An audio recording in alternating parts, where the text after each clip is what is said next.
Hala, totoo kaya ito? Nagkagulo sa bahay ni Carla dahil nagkainitan ang mga K-boys. Jomar, nagalit ito ng sobra. Bago ko ipagpatuloy ang maiksing reaction video na ito, hiling ko lang natapusin ang panunood nito para malaman ang nilalaman nito, at kung bago ka pa lang sa aking munting channel, paki-subscribe para lagi kang updated sa video ng mga kalingap. At pakisuportahan natin ang ama ng kalingap na si Val Santos Matubang at si Kalingap Rab. Isang mapagpalang araw sa inyong lahat, mga kalingap. Nagbibiruan nga ang mga K-boys sa bahay ni Carla dahil ito palang si Jomar ay na-set up ni Carla.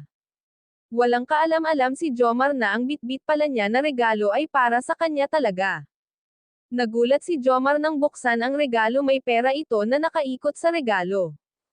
Bumawi talaga si Carla ng husto kay Jomar dahil nga nitong mga nagdaan araw ay naging sungit nga itong si Carla kay Jomar. Kaya ngayon ay nag-effort talaga ito na magbigay ng regalo. Kaya nang makita ang regalo na may na maraming pera ay nagkagulo ang mga K-boys dahil nakakita ito ng pera. At may liham pang ginawa si Carla kay Jomar. Sinabi ni Jomar na si Carla na lang ang magbasa para sa kanya. Habang binabasa ni Carla ang liham ay kinikilig si Jomar.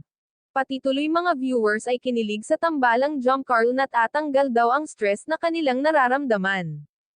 Maraming ang nagsasabi na sana huwag daw si Carla matulad sa naunang benepisyares, sana ay huwag daw itong sumuko, lalo pa at marami na ang naaaliw na panoorin sila, kahit naman sino ay mapapangiti pag napanood mo sila, kahit si Kalingap Rab ay hindi mapigilan ang kilig habang nakatingin sa kanila. Hanggang dito na lang ang update ko, mga kalingap. Maraming salamat sa walang sawang pagsuporta sa aking munting channel. Maraming salamat at God bless sa inyong lahat.